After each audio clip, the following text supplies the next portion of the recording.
Officer, I've called because this man has been acting suspicious again.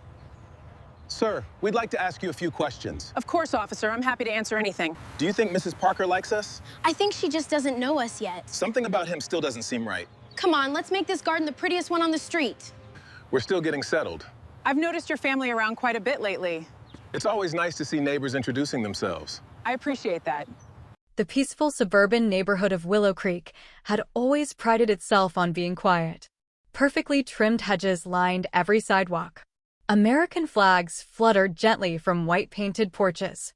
Children rode bicycles beneath towering oak trees while neighbors waved politely across manicured lawns. It was the kind of community where people believed they knew everyone and where anything unfamiliar immediately attracted attention.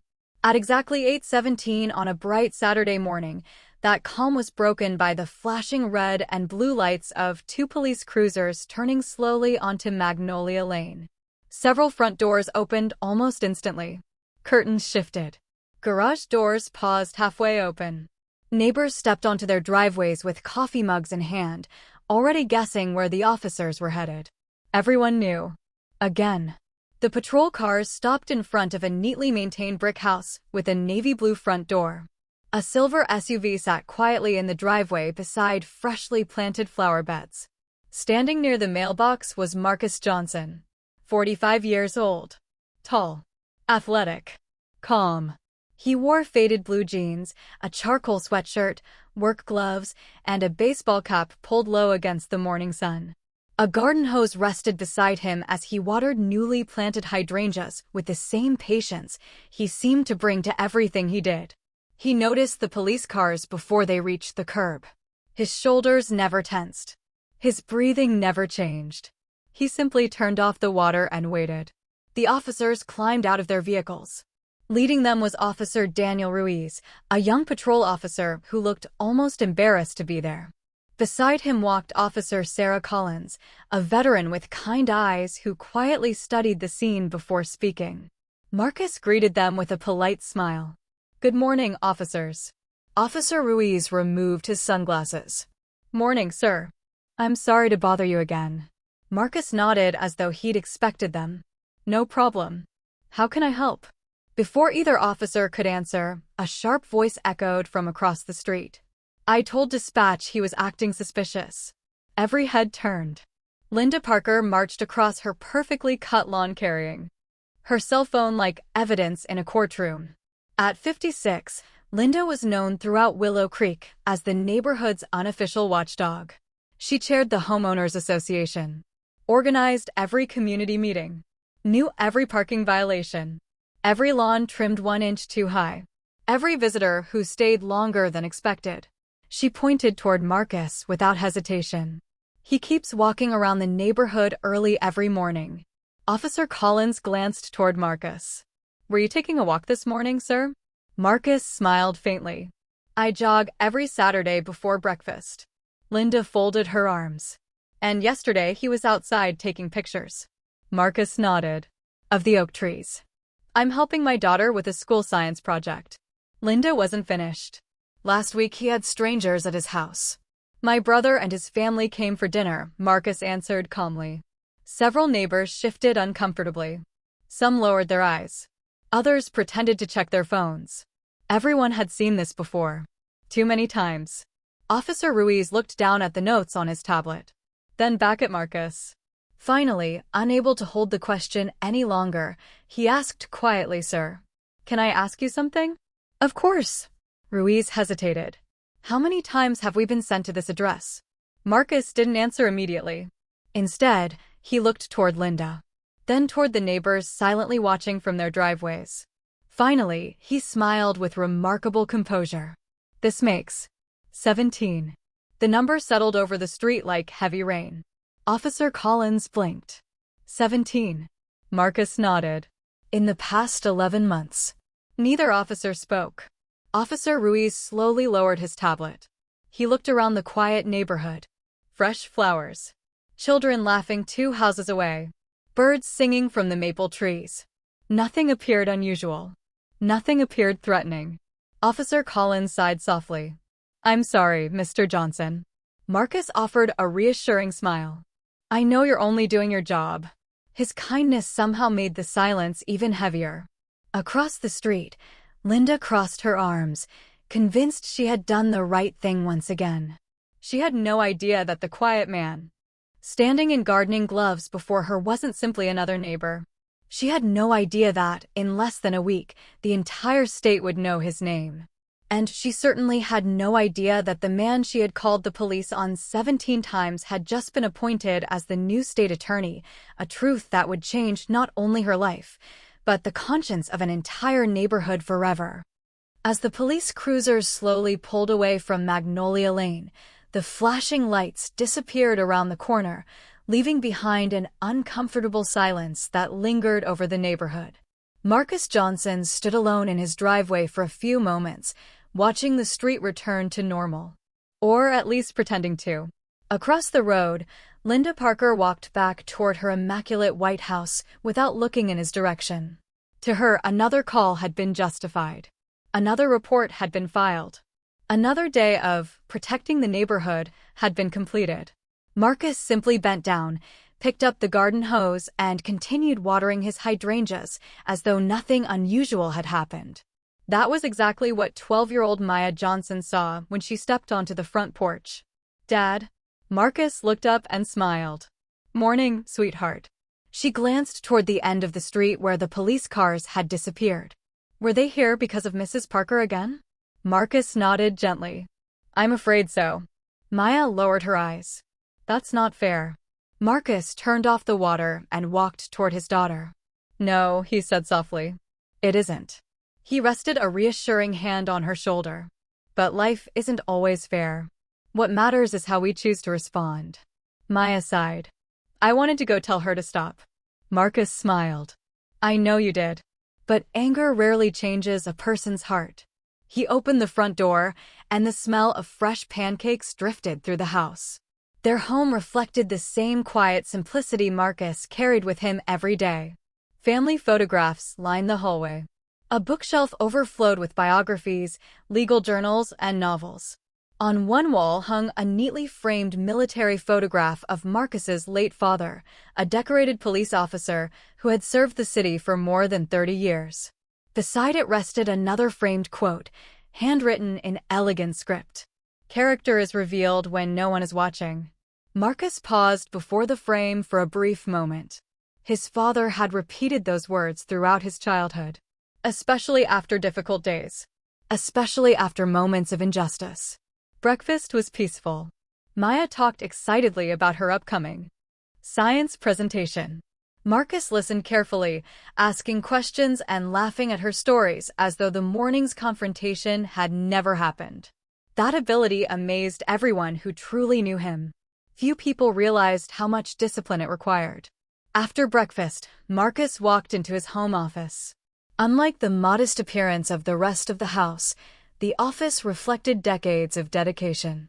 Shelves filled with legal textbooks, awards from public service organizations, certificates recognizing years of work in criminal justice reform. On his desk rested a sealed envelope bearing the official seal of the governor's office. Marcus carefully opened it once more. He had already read the letter several times, yet the words still carried enormous weight. "By the authority vested in the office of the governor, you are hereby appointed as the next state attorney." He quietly folded the letter again. Only a handful of people knew about the appointment. The public announcement would not happen until the following week. Marcus had deliberately chosen to keep his identity private. He wanted to move into the neighborhood as an ordinary resident. Without titles. Without security. Without influence. He believed respect should never depend on position. Unfortunately, his new neighborhood had already shown him how differently some people treated strangers. A gentle knock interrupted his thoughts. It was Maya. She held a small flower pot in her hands. "Dad, I think the roses need more sunlight." Marcus smiled warmly. "I think you're right." Together they walked into the backyard, carefully moving the flower pot toward a brighter corner of the garden. Neither of them noticed Linda watching quietly through her upstairs window across the street. She narrowed her eyes as Marcus unloaded several large storage boxes from his garage. She couldn't hear their conversation. She couldn't see the family photographs. She couldn't see the governor's letter resting inside the office. She saw only what she had already decided to believe. And once again, she reached for her phone, convinced she was protecting the neighborhood from a man whose greatest secret was not that he was dangerous, but that he had devoted his entire life to protecting justice itself.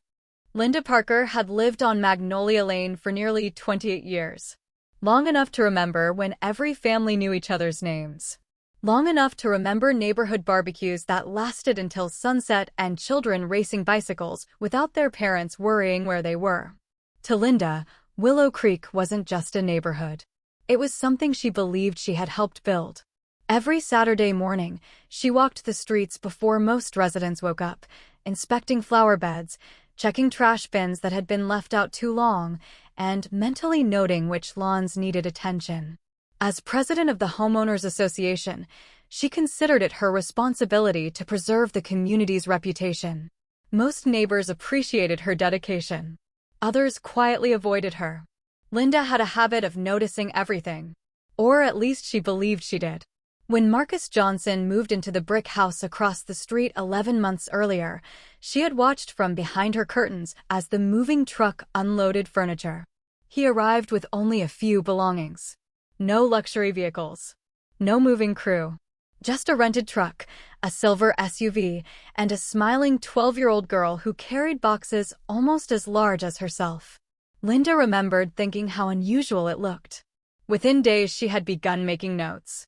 Leaves home before sunrise, receives visitors, works from home, takes evening walks. None of those activities violated a single rule. Yet somehow, together, they convinced Linda that something wasn't right. Each observation became another reason to call the non-emergency police line.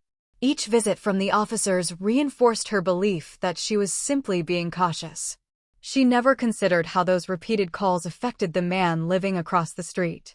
On Monday afternoon, Linda attended the monthly HOA board meeting inside the neighborhood clubhouse. 6 board members sat around a polished oak conference table. As usual, Linda led the meeting.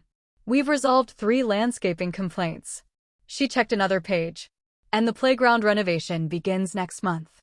The meeting moved quickly until board member Helen Morris quietly cleared her throat.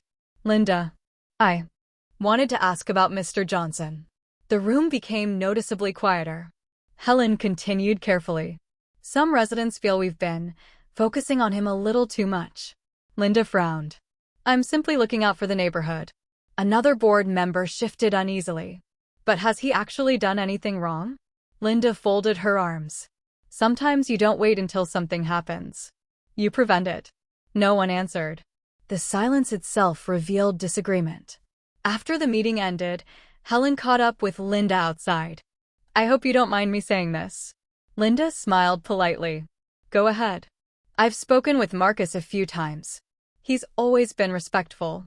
He even helped my husband fix our fence after the storm." Linda looked surprised.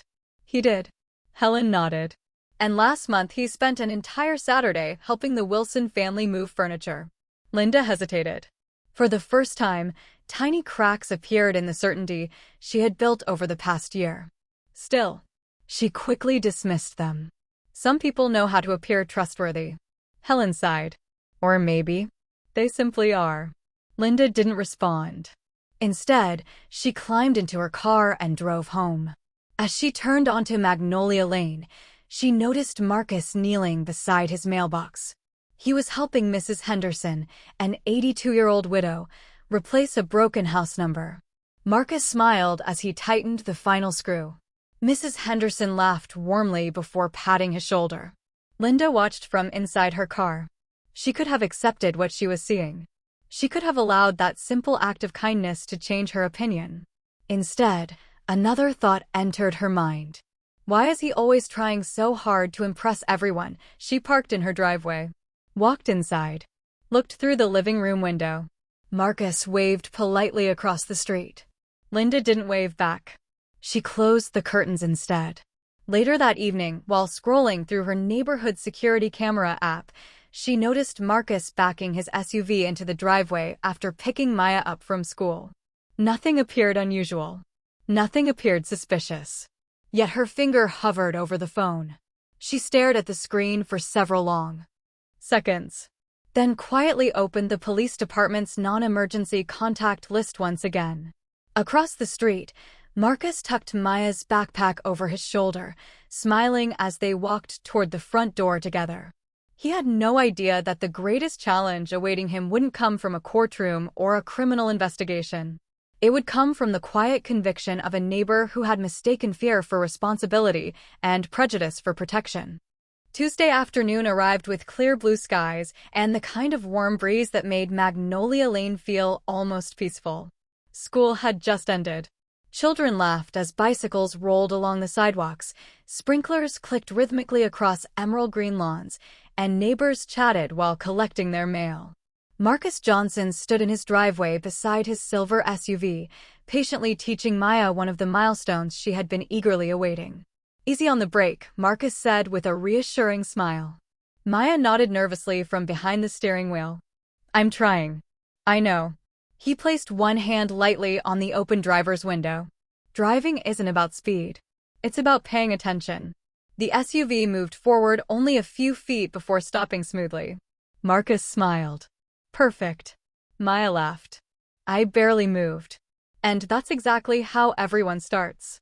Across the street, Linda Parker watched from behind her living room curtains. She narrowed her eyes. The SUV rolled forward another few feet. Marcus calmly instructed Maya to reverse into the driveway. To anyone else, it looked like a father helping his daughter practice basic driving skills. To Linda, it became something entirely different. She picked up her phone. Within seconds, she was speaking to the police dispatcher. "Yes, I'm calling about suspicious activity again. My neighbor is driving recklessly. There are children outside. I think someone should come immediately." Less than 10 minutes later, 2 patrol vehicles slowly entered Magnolia Lane. Several neighbors looked up in disbelief. Mrs. Henderson sighed quietly from her porch. Helen Morris closed her mailbox with visible frustration. Even the Wilson family exchanged weary glances. Everyone recognized the pattern. Officer Daniel Ruiz stepped out first. Behind him came Officer Sarah Collins once again. Neither appeared surprised by the address. Marcus immediately asked Maya to turn off the engine. "You did great," he told her softly. She looked toward the police cars. "They're here because of Mrs. Parker again." Marcus gave a small nod. "I'm afraid so." Maya's smile disappeared. Officer Ruiz approached with an apologetic expression. "Good afternoon, Mr. Johnson." Marcus smiled politely. "Good afternoon, officer. What can I do for you today?" Before Ruiz could answer, Linda hurried across the street. "I told dispatch. He's letting a child drive." Officer Collins looked toward Maya. "How old are you?" 12. Marcus answered before Maya could speak. "We're practicing in our own driveway." The engine never left private property. Officer Collins glanced around carefully. The SUV sat entirely inside the driveway. Its tires had never crossed onto the street. She looked back at Linda. "Ma'am, has the vehicle entered a public roadway?" Linda hesitated. "Well, no, but it could have." Officer Collins remained calm. "And did you observe any traffic violations?" Linda opened her mouth. Nothing came out. The silence lasted several seconds. Officer Ruiz slowly looked around the neighborhood. Children continued riding bicycles. Parents watched from nearby lawns. Everything appeared peaceful. Mrs. Henderson quietly walked toward the officers. "I've lived here for 35 years. She smiled kindly. "Marcus has been one of the best neighbors I've ever had." Helen Morris stepped forward. "So has Maya." Another neighbor joined them. "He's helped half the street." One after another, voices began speaking. "He fixed my fence. He shoveled snow after the storm. He carried groceries for my mother. He volunteers at the community center." Linda looked around in disbelief. She hadn't expected anyone to defend him. Officer Collins gently closed her notebook. She looked directly at Linda. "Mrs. Parker, we've responded to numerous calls involving Mr. Johnson." She paused before continuing. "So far, we've found no evidence of criminal activity." Linda's face reddened. I was only trying to protect everyone. Officer Collins nodded respectfully. And we appreciate residents reporting genuine concerns. But repeated reports without evidence can also create unnecessary use of emergency resources. The words landed heavily. Several neighbors quietly lowered their heads. Marcus stepped forward before Linda could respond. I appreciate the officers coming. His calm voice surprised everyone once. Again, they're simply doing their job. Officer Ruiz smiled faintly. Thank you for understanding. As the officers returned to their patrol cars, Officer Collins glanced back at Marcus. Something about him stood out. His patience, his composure, his quiet confidence. People who had nothing to hide often acted this way. But Marcus carried himself with something even deeper. The calm certainty of a man who understood the law, not just because he respected it, but because he had spent his entire career defending it. Within days, that truth would no longer remain a secret. The monthly Homeowners Association meeting had never drawn such a large crowd. By 6 o'clock that evening, nearly every chair inside the Willow Creek Community Center was occupied. Residents stood along the walls with folded arms, quietly whispering about the latest police visit to Magnolia Lane. Some came out of curiosity. Others came because they were tired of the growing tension dividing their neighborhood. At the front of the room, Linda Parker adjusted the microphone with the confidence she had carried into every HOA meeting for nearly a decade. She looked across the audience and smiled. Thank you all for coming. As always, our goal is to preserve the safety and values of Willow Creek. Several people nodded politely. Others remained silent. Marcus Johnson entered quietly through the back doors with Maya walking beside him. He wore a simple navy blazer over a light blue shirt, still looking more like a friendly neighbor than an influential public official. Maya carried a notebook against her chest and sat beside Mrs. Henderson near the back of the room while Marcus remained standing. Linda noticed him immediately. Her expression tightened. I'm glad you're here, Mr. Johnson. Because one of tonight's agenda items concerns repeated complaints from several homeowners. The room grew noticeably quieter. Linda opened a folder. Over the past year, we've received concerns regarding unusual activity, frequent visitors, early morning movements, and behavior that many residents believe has made the neighborhood uncomfortable. Marcus listened without interruption. He didn't cross his arms. He didn't argue. He simply waited. Linda continued. I believe it's time for this association to consider whether Mr. Johnson remains an appropriate fit for this community. A few residents exchanged uncomfortable glances. Helen Morris slowly raised her hand. Linda, I don't think that's fair. Linda looked at her. We're simply discussing community standards. Mrs. Henderson stood next. I've lived here longer than almost anyone. And Marcus has shown me more kindness in 11 months than some people have shown in 20 years. A quiet murmur spread across the room. Another resident stood. He helped repair my roof after the storm. Someone else added, he volunteers at the youth center every Saturday. A young father spoke from the second row. My son looks up to him. The room slowly shifted. The conversation Linda expected was no longer happening. She cleared her throat. Regardless, I've invited someone from the city to address our concerns. Several heads turned toward the entrance. The mayor of the city walked inside, followed by two officials from the governor's office. The room immediately fell silent. Linda smiled, believing their presence would support her position. The mayor stepped to the podium. Good evening, everyone. Before we begin, I'd like to introduce someone whose work will have a significant impact on our entire state. He looked toward the back of the room. Marcus, would you join me, please? Marcus calmly walked forward. Every eye followed him. Linda frowned in confusion. The mayor smiled warmly as Marcus reached the stage. It is my privilege to welcome the newly appointed state attorney, Mr. Marcus Johnson. Silence. Absolute silence. Linda's folder slipped from her hands and struck the floor with a sharp sound that echoed through the room. No one moved. No one even seemed to breathe. The officials from the governor's office stepped forward and shook Marcus's hand. One presented him with an official appointment certificate bearing the state seal. The mayor continued. For more than 20 years, Marcus Johnson has dedicated his career to protecting justice, reforming criminal prosecution, and serving communities across the state. He has earned the respect of judges, law enforcement officers, and families alike. Applause slowly began, then grew louder. Helen stood first. Mrs. Henderson followed.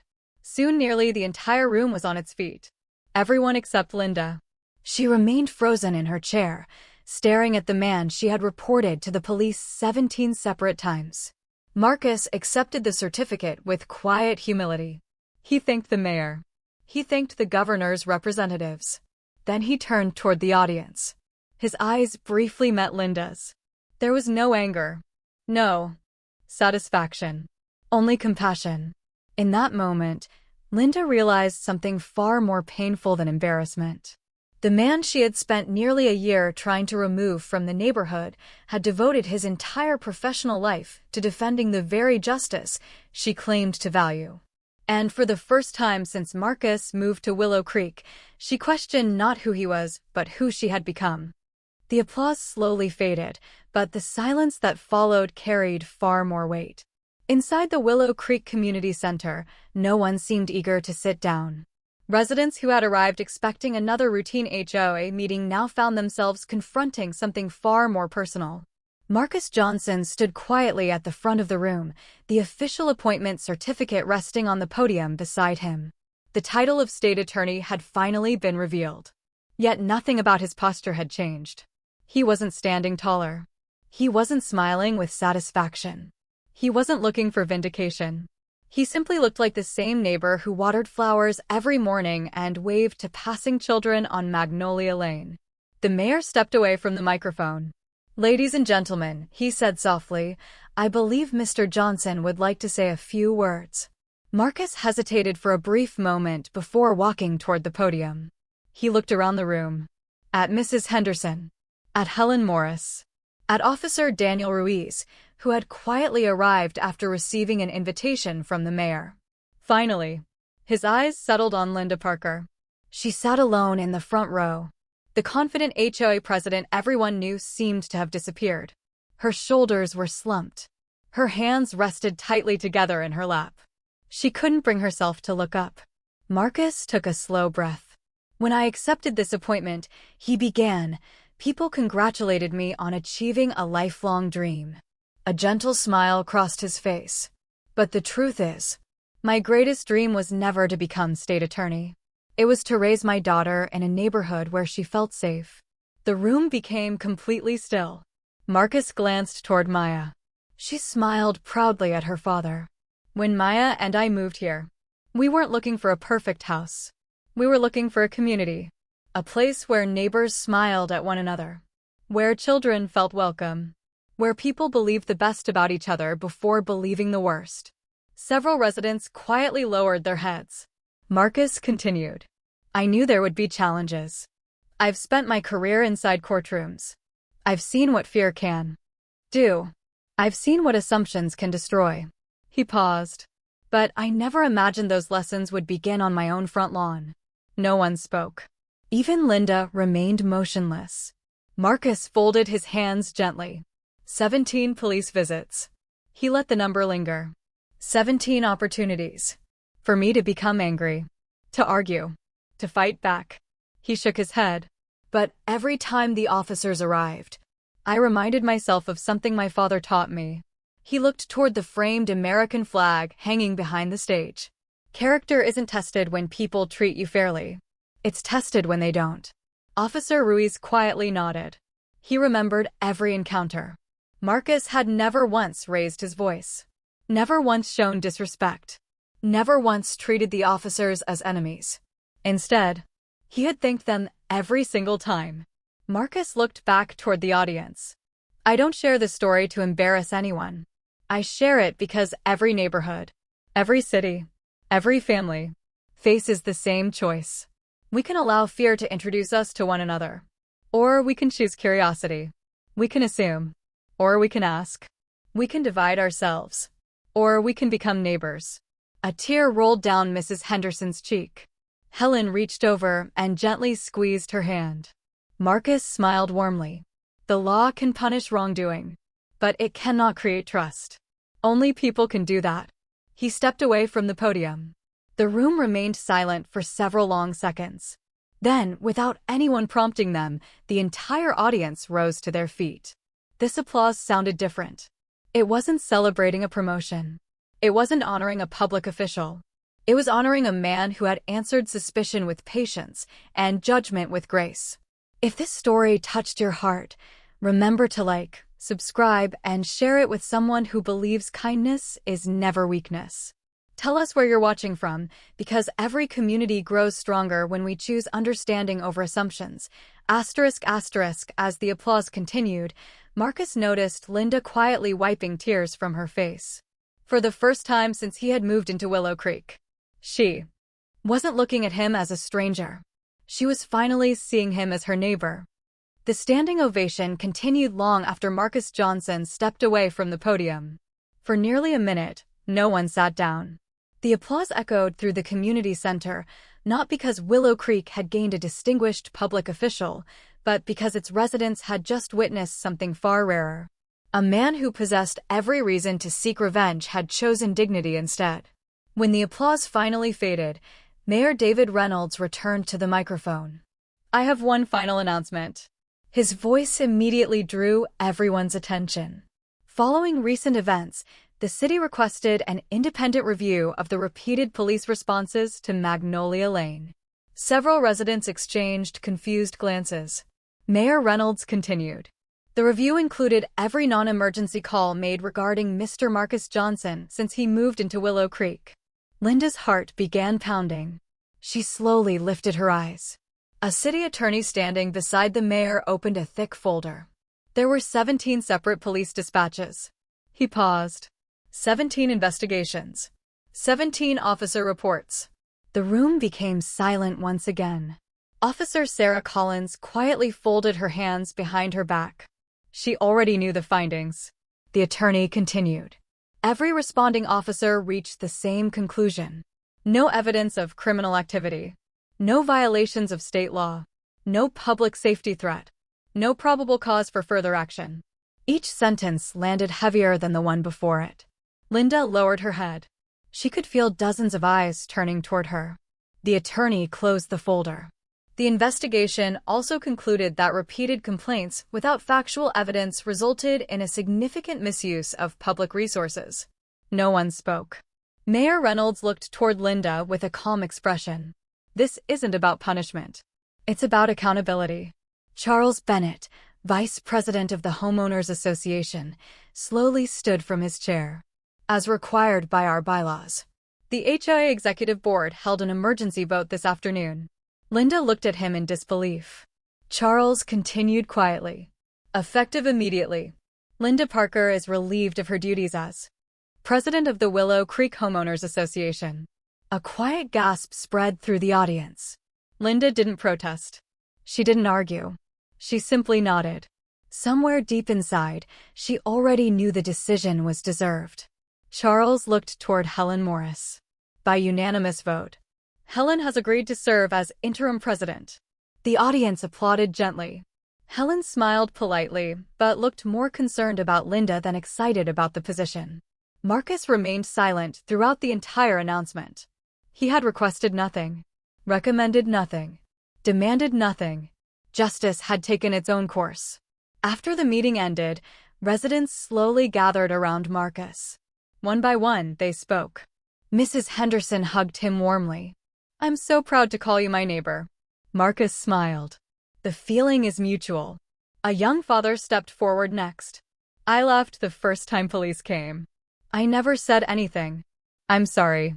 Marcus gently shook his hand. "Thank you. It takes courage to admit that." Officer Daniel Ruiz approached. He removed his cap respectfully. "Mr. Johnson, I've replayed those calls in my mind all week." Marcus smiled. "You treated me fairly every time." Ruiz sighed. "I still wish we'd known who you were." Marcus's smile widened. "I'm glad you didn't." Ruiz looked puzzled. Marcus continued. "If you had known my title, you might have treated me differently. I wanted to know whether the law protected an ordinary neighbor." He looked around the room. "And it did." Officer Ruiz smiled. I'll never forget that. Across the hall, Linda quietly collected her binder from the front table. She moved slowly, avoiding everyone's eyes. For the first time in years, she walked through Willow Creek without anyone following her lead. Without authority. Without certainty. Only reflection. As she reached the exit, she paused for a brief moment. She turned back. Marcus was laughing with Maya and several neighborhood children.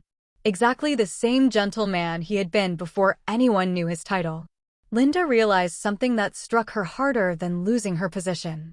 Marcus hadn't changed after people discovered who he was. The only people who had changed were the ones who had finally learned to see him clearly. And standing alone beneath the evening sky, Linda understood that the hardest courtroom anyone would ever face was the one inside their own conscience. 3 days passed after the HOA meeting. Life on Magnolia Lane slowly returned to its familiar rhythm. Children rode their bicycles beneath the oak trees. Neighbors watered flower beds in the early morning sunshine. Dogs barked behind white picket fences. From the outside, Willow Creek looked exactly as it always had. But something invisible had changed. People greeted one another more often. Conversations lasted a little longer. Residents who had once hurried inside after work now lingered on their driveways, exchanging smiles and asking how each other's families were doing. The neighborhood felt lighter, more human. Marcus Johnson noticed the difference, but never mentioned it. Every evening after work, he returned home, helped Maya with her homework, watered the garden, and waved to anyone passing by. His title had become public. His routine had not. Late Saturday afternoon, Marcus was trimming the rose bushes in his front yard when he heard slow footsteps approaching along the sidewalk. He looked up. Linda Parker stood only a few feet away. She wasn't dressed in the polished business clothes everyone associated with the former HOA president. Instead, she wore simple jeans, a light sweater, and comfortable walking shoes. For the first time since Marcus had moved into the neighborhood, she looked uncertain, almost vulnerable. She held a small basket covered with a checkered cloth. Marcus smiled politely. "Good afternoon, Linda." She hesitated before answering. "Hello, Marcus." The silence between them felt longer than either expected. Finally, Linda held out the basket. "I baked an apple pie." Marcus looked surprised. "My grandmother's recipe." "I wasn't sure if..." Her voice faltered. "If you'd accept it." Marcus accepted the basket with both hands. "Thank you. I'm sure Maya will be very happy." Linda looked down at the sidewalk. "I didn't come because of the pie. I came because..." She stopped again. The words seemed almost impossible to say. Marcus waited patiently. He had spent years inside courtrooms. He knew that truth often arrives slowly. Linda finally looked into his eyes. "I'm sorry." The words came quietly. Without excuses. Without explanations. "I judged you before I knew anything about you. I convinced myself I was protecting the neighborhood. But the truth is..." She swallowed hard. "I never gave you the chance to simply be my neighbor." Marcus remained silent. Linda continued. "I've replayed those 17 calls in my mind every night. I keep wondering how many times I could have walked across the street and introduced myself instead." A tear slipped down her cheek. "I chose suspicion when I could have chosen kindness." Marcus gently placed the pie basket on the porch. Then he stepped closer. "You know something I've learned?" Linda looked up. People rarely become better because someone humiliates them. They become better when they're willing to face the truth. She nodded slowly. "I don't expect you to forgive me." Marcus smiled gently. "I already have." Linda blinked. "You have." "The day I realized your fear wasn't really about me. It was about not knowing me." Linda covered her mouth, overwhelmed. "I don't deserve that." Marcus gave a quiet laugh. "None of us earns forgiveness. That's why it's called grace." Just then, the front door opened. Maya stepped onto the porch. She looked at Linda, then at the pie basket. "Hi, Mrs. Parker." Linda smiled nervously. "Hello, Maya. I hope you like apple pie."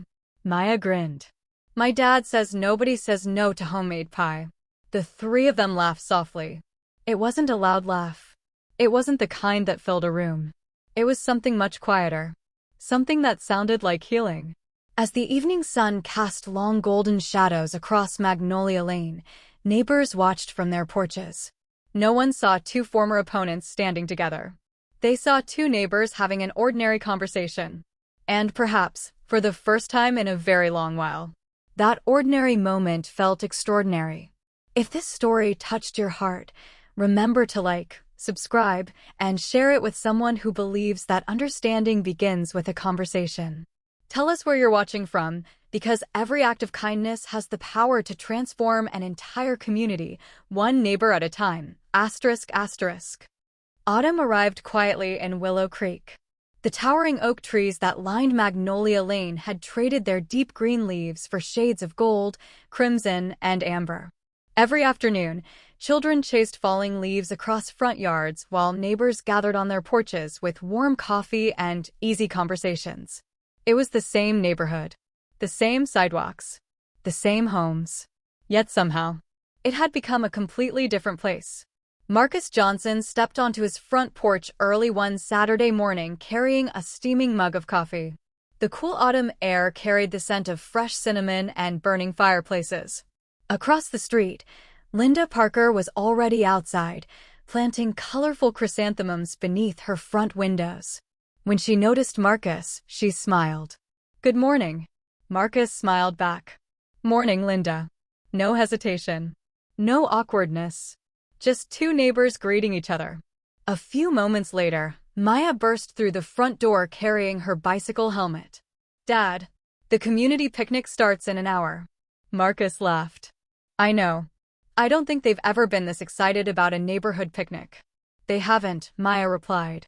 "This year's different." She was right. For the first time in years, nearly every family in Willow Creek had volunteered to help organize the annual gathering. Children decorated tables. Teenagers set up games. Parents prepared homemade food. Even residents who had rarely attended before decided to come. Shortly before noon, the neighborhood park filled with laughter. Mrs. Henderson sat beneath a large maple tree telling stories to a circle of children. Helen Morris welcomed new families with homemade cookies. Officer Daniel Ruiz stopped by with his wife and young son. There were no flashing lights. No reports. No tension. Only community. Marcus stood near one of the picnic tables helping a young boy learn how to throw a football. A familiar voice approached behind him. "Mind if I join you?" He turned. Linda stood there holding 2 paper cups of lemonade. She handed one to Marcus. "I figured gardening works up a thirst." Marcus smiled. "Thank you." For a moment, they simply watched the children playing. Finally, Linda spoke. "You know, I used to believe a neighborhood stayed safe because people watched each other." Marcus listened quietly. She smiled thoughtfully.